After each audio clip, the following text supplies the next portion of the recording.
Bharat transshipment বাতিল করলেও দেশের রফতানি বাণিজ্যে কোনো সমস্যা হবে না, এমনটাই বলছেন বাণিজ্য উপদেষ্টা শেখ বশির উদ্দিন। সক্ষমতা বাড়াতে নিজস্ব ব্যবস্থাপনায় সংকট কাটাতে চেষ্টা করবে সরকার। আজ সচিবালয়ে এক প্রতিক্রিয়ায় তিনি আরও বলেছেন, যুক্তরাষ্ট্রের শুল্ক স্থগিতাদেশ দেশের বাণিজ্যে স্থিতিশীলতা ফিরিয়ে আনবে।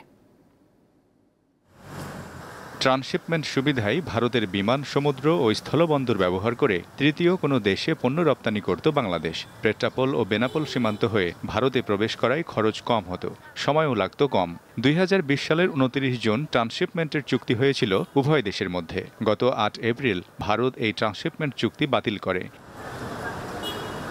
এরই মধ্যে বাতিলের এ আদেশ কার্যকর করেছে দেশটি। বুধবার বাংলাদেশের রপ্তানি পণ্যের 4টি ট্রাক ফেরত পাঠায় ভারতের পেট্রাপোল বন্দর কর্তৃপক্ষ।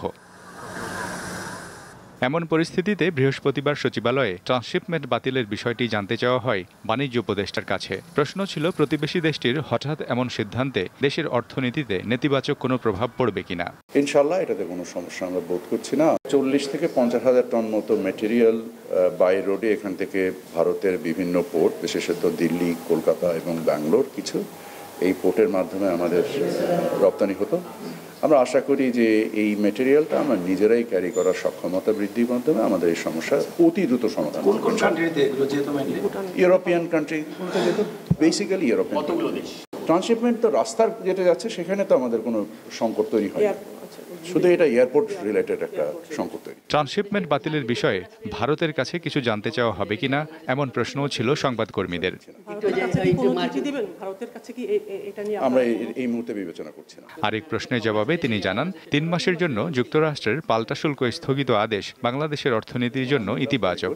I think this is going to create some kind of certainty, আমাদের বাণিজ্যের মধ্যে কিছু একটা স্থিরতা দেখা দিবে।